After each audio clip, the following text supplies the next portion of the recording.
All right, ladies and gentlemen, I hope you're doing well today. Right now, I'd like you to take a look at this commercial that we are about to play. As I play this commercial, I would like you to listen for what claim is this girl trying to make about her father? What claim is she making? And what does she use for evidence to back up her claim? All right, listen carefully. I have evidence that proves my dad's a space alien. He speaks a weird language. He drinks green stuff. He says he's from Albuquerque. I'm not buying it. I mean, just look at him. And one more thing, he has a spaceship. The evidence doesn't lie. My dad's an alien. The highly advanced Audi A6, named to car and drivers 10 best. All right, so ladies and gentlemen, um, as you have watched that video, I hope that you picked up on some of the evidence that this young girl gave as to what the claim that she was making. So, what claim did she make about her dad? Well, she's trying to make the claim, of course, that her dad is an alien or a space alien. What kind of evidence does she have? Well, she talked about the fact that he speaks in a strange language. He drinks green things. He wears strange things. She doesn't buy the fact that he's from Albuquerque because he spends his time looking up in the sky. And on top of all of that, he has a spaceship. So these are all of her pieces of evidence. The question becomes, does her evidence make sense? Does her evidence actually back up her claim? How could it be connected? Does she make that connection? When it comes to he talks a strange language, the connection, she didn't say it, but probably is that, well, we assume that aliens do not speak English or other uh, languages of Earth, and so the noises he was making sounded like they could be alien to her. Drinks green stuff. We often think of aliens as being green, and therefore perhaps they also eat and drink green things. Perhaps can be some connections made. She certainly does not spell them out in the commercial, but you could probably make some connections there. We call those connections reasoning. So we're going to watch one other commercial here.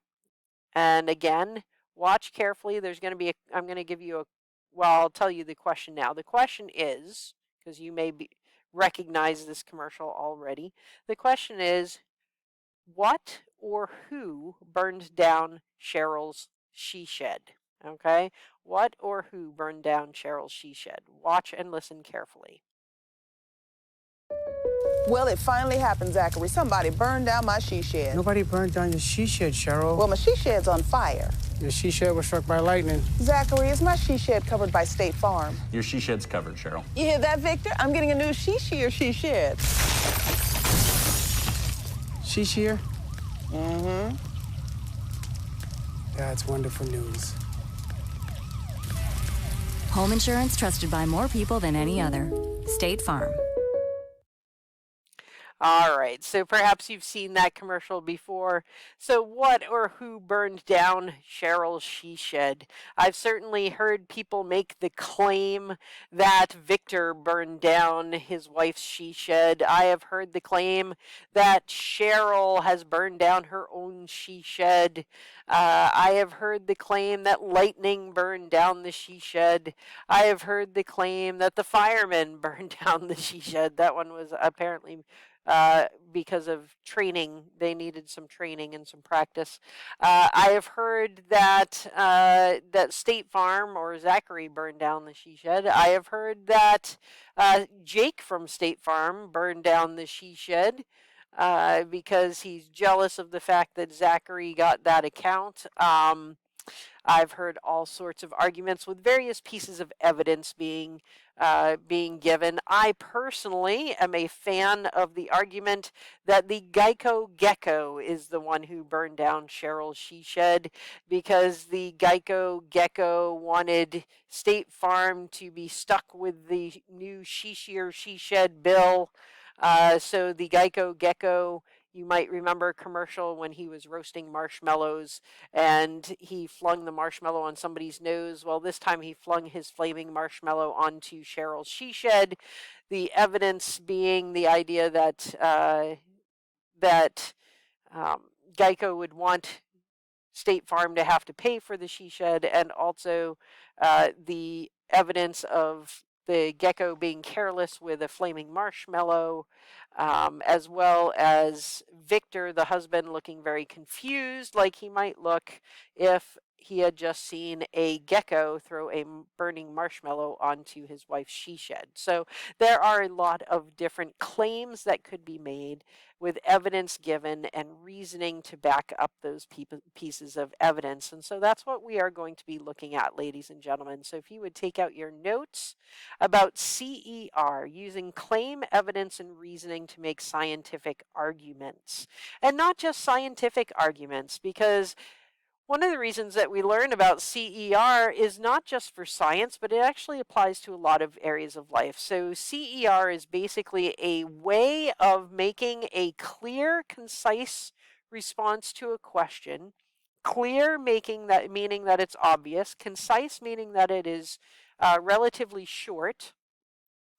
So it is a response to a question that is clear and concise, and it is about something. And it is a skill that will help you to be successful, not just in science class, but also in many areas of life. So being able to make a claim and then back it up with evidence and reasoning can be useful in other classes, literature class, and if you are asked to identify the antagonist or antagonists in a story, you can make a claim about that, but then you need to look back in the text and find evidence to back up your claim, and then explain how that evidence actually backs up your claim. So that would just be one other example, but you could also use it in any kind of persuasive essay. You could use it in any kind of speech where you are trying to make a point and trying to make an argument. Anytime you are trying to convince your parents to let you do something, using CER, making a claim and then backing it up with evidence and reasoning can be very helpful. Let's take a look at a couple of definitions. We'll start with the word claim. A claim is a descriptive single-sentence statement that answers the original question. Okay? It's descriptive, but it's just one sentence. It's not long. It's concise, but it's direct and answers the original question. The evidence is the scientific data and the statistics, and especially when we're talking about using CER in science. Now, this would be a little different if we were talking about using it in literature or something like that, or in history class or somewhere in that vicinity. But in science, we're talking about using scientific data, using statistics, using facts that support the claim and make the claim convincing. And then the reasoning explains.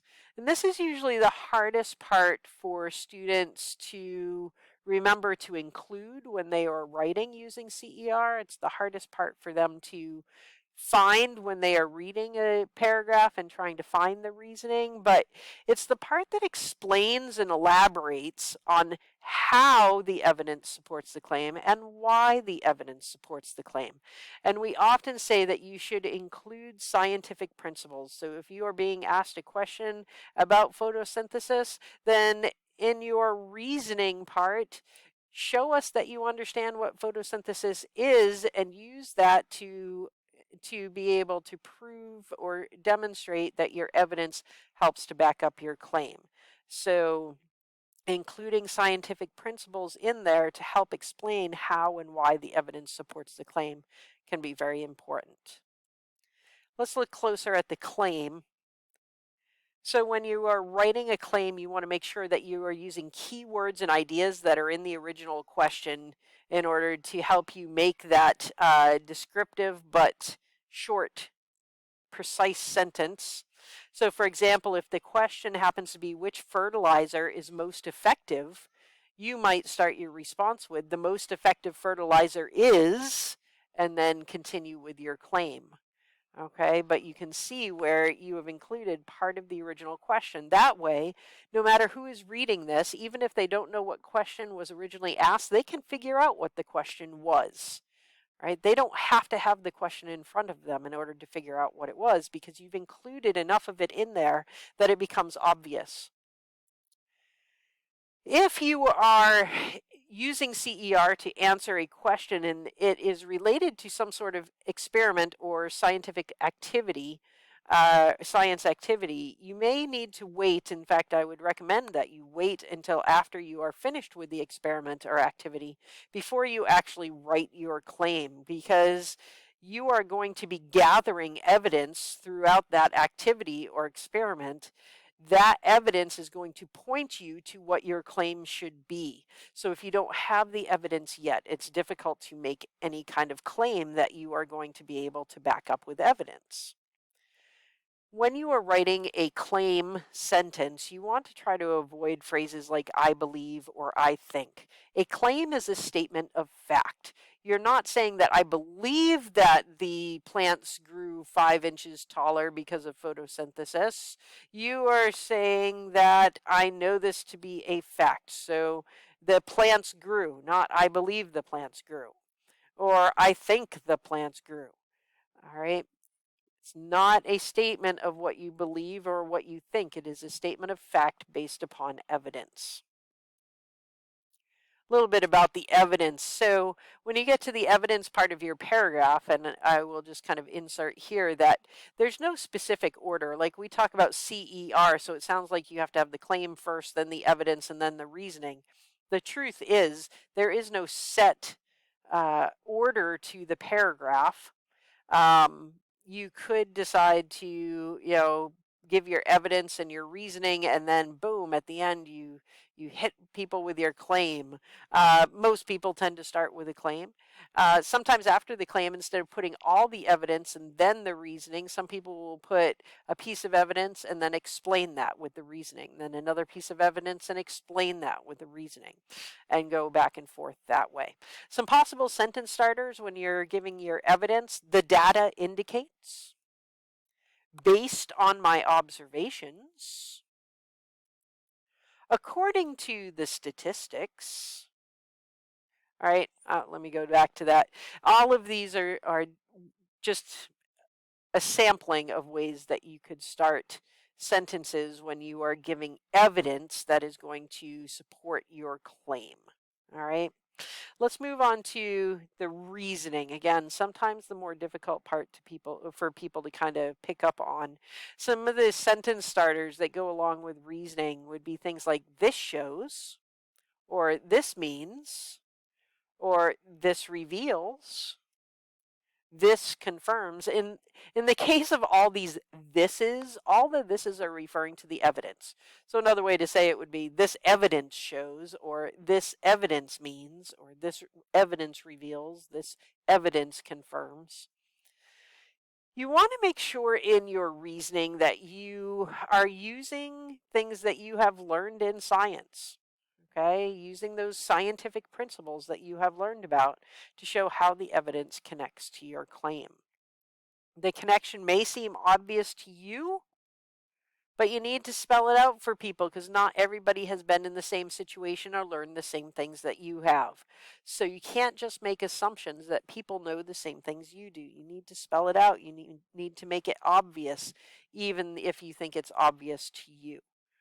Okay, sometimes it's hard to figure out. You don't realize that you are skipping over something and making an assumption. You have to start kind of thinking that way. What kinds of assumptions am I assuming here that people already know? I shouldn't make that assumption. All right, so ladies and gentlemen, I'm actually going to stop right now. We won't watch a final video. You've seen a couple of there.